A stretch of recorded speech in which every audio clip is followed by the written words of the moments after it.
अपन गुली रंगवाला और क्या बहो ए जुली अपन गुली रंगवाला साया रंगई हो सरसों में ए जुली अपन गुली रंगवाला साया रंगई हो सरसों में चढ़ल बा फागुन सगुन करवाला चोली के साइज दुगुन बढ़वाला चढ़ल बा फागुन सगुन करवाला चोली के साइज दुगुन बढ़वाला गावे तू आइल बाड़ू बरसों में ए जुली अपन गुली रंगवाला ए जुली अपन गुली रंगवाला साया रंगई हो सरसों में ए जुली अपन गुली रंगवाला साया रंगई हो सरसों में साया रंगई हो सरसों में सरसों में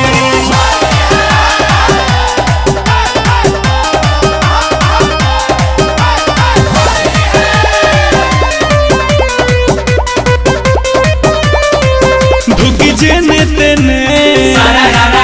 जदी डालब हेने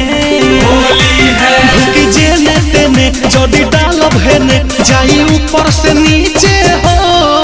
हमर चोख पिचकारी पूरा लहंगा सारी रंग फेंकेला तिरछे हो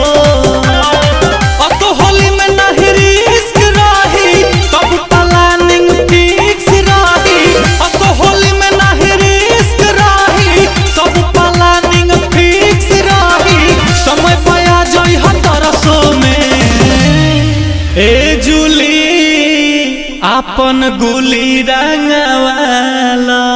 अरे जिया ए जुली अपन गुली रंगवाला साया रंगई हो सरसों में ए जुली अपन गुली रंगवाला साया रंगई हो सरसों में साया रंगई हो सरसों में सरसों में सरसों में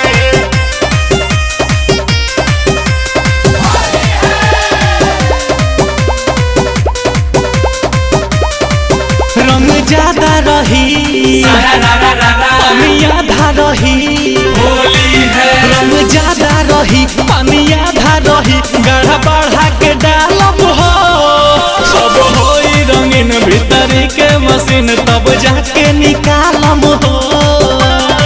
फटक तोहार रोहित पाठक जी खोली है सब केहू देखी बाकी केहू न बोली है फटक तोहार रोहित पाठक जी खोली है सब केहू देखी बाकी केहू न बोली है रंजित के ऑफर दी हम परसों में ए जुली अपन गुली रंगवाला रेला रेला दे ए जुली अपन गुली रंगवाला साया रंगई हो सरसों